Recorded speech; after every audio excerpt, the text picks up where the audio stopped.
আসসালামু আলাইকুম প্রিয় দর্শক, টিভি ওয়ান নিউজে সবাইকে সাদর আমন্ত্রণ। টিভি ওয়ানের লন্ডন স্টুডিও থেকে আপনাদের স্বাগত জানাচ্ছি আমি মাহজাবিন মাহমুদ।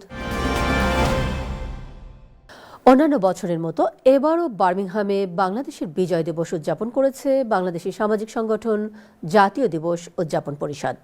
কমিউনিটির সর্বস্তরের নেতৃবৃন্দের উপস্থিতিতে বার্মিংহামের আস্টন বাংলাদেশ মাল্টিপারপাস সেন্টারে এই বিজয় দিবস উদযাপিত হয়। বিস্তারিত জানাচ্ছেন আমাদের প্রতিনিধি আমিরুল ইসলাম বেলাল।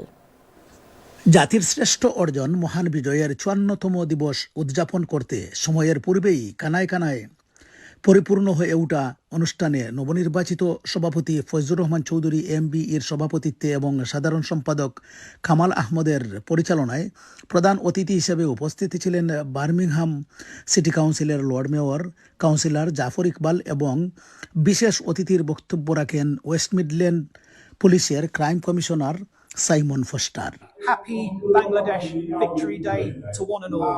এর আগে শুরুতেই উপস্থিত সকলের উদ্দেশ্যে স্বাগত বক্তব্য রাখেন সদ্য সাবেকের সভাপতি আব্দুল কাদের আবুল এবং নবনির্বাচিত কোষাধ্যক্ষ মো আকাদের।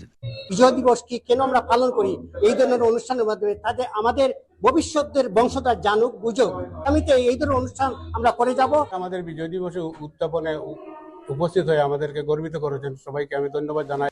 ৫৪তম মহান বিজয় দিবসের উপর রেখাপাত করে আরও বক্তব্য রাখে বাংলাদেশ মাল্টিপারপাস সেন্টারের সভাপতি কামরুল হাসান চুনু, বাংলাদেশ ওয়েলফেয়ার অ্যাসোসিয়েশনের সভাপতি আমিনুর রহমান, কাউন্সিলর সাদেক মিয়া শমসু, কাউন্সিলর মমতাজ হোসেন, আসছে স্থানীয় কাউন্সিলর প্রার্থী আব্দুল এম চৌধুরী সুমন, শাহনাজ বেগম প্রমুখ।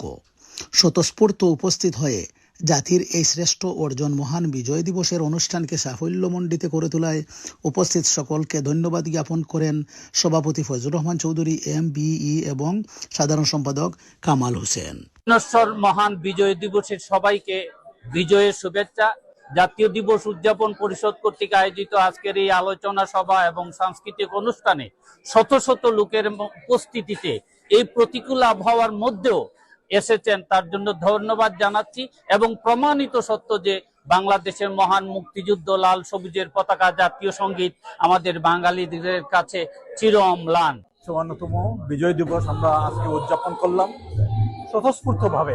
অনেক লোক হয়েছে, আমরা অদূর ভবিষ্যতে আরো বড় আকারে করব। বার্মিংহাম থেকে আমিরুল ইসলাম বেলাল, টিভি ওয়ান। বাংলাদেশের জামাত ইসলামী নির্বাচনে বিজয়ী হলে জাতীয় সরকার গঠন করা হবে, আর বিএনপি বিজয়ী হলে সব ধরনের সহায়তা করা হবে বলে জানিয়েছেন জামাতের আমির ডক্টর শফিকুর রহমান। সম্প্রতি পূর্ব লন্ডনের একটি ব্যাংকোয়েটিং হলে আয়োজিত মিট দ্য প্রেস অনুষ্ঠানে তিনি এসব কথা বলেন। জামাত ইসলাম ইউরোপের আয়োজনে অনুষ্ঠানটি পরিচালনা করেন জামাত ইসলামী ইউরোপের মুখপাত্র ব্যারিস্টার আবু বকর মোল্লা। 2 দিনের সফরকালে কমনওয়েলথ প্রতিনিধি দলের সাথে এবং যুক্তরাজ্য সরকারের একটি প্রতিনিধি দলের সঙ্গে পূর্ব নির্ধারিত ভিন্ন ভিন্ন দুটি গুরুত্বপূর্ণ বৈঠকে অংশ নেন জামাতের আমির। বক্তব্যের শুরুতেই ইনকিলাব মঞ্চের মুখপাত্র শহীদ শরীফ ওসমান হাদির মৃত্যুতে গভীর শোক প্রকাশ করেন এবং হত্যাকারীদের দৃষ্টান্তমূলক শাস্তির দাবি জানান জামাত ইসলামের আমির। গত জুলাই বিপ্লবের অন্যতম একজন প্রধান অ্যাক্টিভিস্ট শরীফ ওসমান হাদি একটা নির্মল স্বচ্ছ চরিত্রের সাহসী বুদ্ধিমান ছেলে ছিল। দেশের স্বার্থে সে কখনো কারোর সাথে আপোষ করে নাই। তার এই মৃত্যুতে সারা জাতির মতো আমরাও গভীরভাবে শোকাহত। আপনারা পাশ করলে আশা করি বিএনপি মেনে নিবে, কিন্তু বিএনপি পাশ করলে কি আপনারা মেনে নিবেন? আমরা পাশ করলে আশা করি বিএনপি মেনে নিবে। বিএনপি পাশ করলে আমরা মেনে নিব কি না, আমরা বলেছি শুধু মেনে নিব না, আমরা তাদেরকে সহযোগিতাও করবো ইনশাআল্লাহ। লন্ডনের ঐতিহ্যবাহী বাংলাদেশ সেন্টারের বিরাজমান সমস্যা নিরসনে সোমবার বিকেলে পূর্ব লন্ডনের লন্ডন এন্টারপ্রাইজ একাডেমিতে এক সভা আহ্বান করা হয়েছে। বৃহস্পতিবার পূর্ব লন্ডনের একটি রেস্টুরেন্টে ব্রিটিশ বাংলাদেশি কমিউনিটি কোয়ালিশনের আহ্বানে আয়োজিত এক সংবাদ সম্মেলনে এ ঘোষণা দেওয়া হয়। বাংলাদেশ সেন্টার নিয়ে নভেম্বরে হাই কমিশনার আবিদা ইসলামের উপস্থিতিতে সভায় যা কিছু ঘটেছে তা অত্যন্ত লজ্জাজনক বলে সংবাদ সম্মেলনে উল্লেখ করা হয়। এ সময় বলা হয়, বাংলাদেশ সেন্টার কমিউনিটির সম্পদ, তাই যে কোনো মূল্যে এ সেন্টারকে রক্ষা করতে হবে। জানানো হয়, কমিউনিটি কোয়ালিশনের পক্ষ থেকে বাংলাদেশ সেন্টারের বিবদমান দুটি গ্রুপের সাথে যোগাযোগ করলে এক পক্ষ কমিউনিটির উদ্যোগে কোনো সাড়া দেয়নি।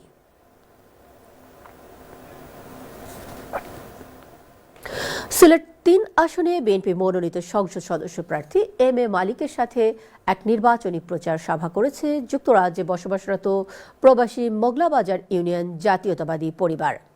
ব্রিকলেনের একটি রেস্টুরেন্টে তৈয়ব আলী সাজুর সভাপতিত্বে সভায় বক্তব্য রাখেন লন্ডন মহানগর বিএনপির সাধারণ সম্পাদক আবেদ রাজা। অন্যান্যের মধ্যে বক্তব্য রাখেন আব্দুল মুকিত, আশরাফ আলী চানা, ফখরুল ইসলাম বাদল, মাওলানা সাদিকুর রহমান, আব্দুল হাই, আবু বকর সিদ্দিকী ও হাবিবুর রহমান রুবেল সহ আরও অনেকে। বাংলাদেশি কমিউনিটির গর্বিত কন্যা আনিসা খানের আবিষ্কার করা Indian, south Asian, Italian fusion Bombay পিজার যাত্রা শুরু হলো বিখ্যাত ওপেন মার্কেট ক্যামডেন মার্কেটে।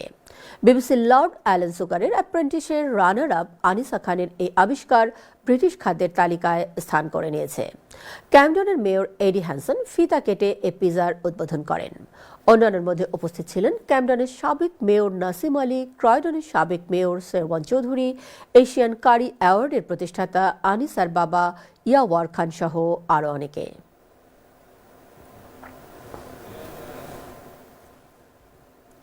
সৌদি আরবের জেদ্দায় বাংলাদেশ কনসুলেটে আন্তর্জাতিক অভিবাসী দিবস এবং জাতীয় প্রবাসী দিবস উদযাপন করা হয়েছে। অনুষ্ঠানে কনসুলেটের কর্মকর্তা কর্মচারী সহ বিপুল সংখ্যক প্রবাসী বাংলাদেশি উপস্থিত ছিলেন। আন্তর্জাতিক অভিবাসী দিবস এবং জাতীয় প্রবাসী দিবস উপলক্ষে কনসুলেট জেনারেল প্রাঙ্গণে সংক্ষিপ্ত আলোচনা সভার আয়োজন করা হয়।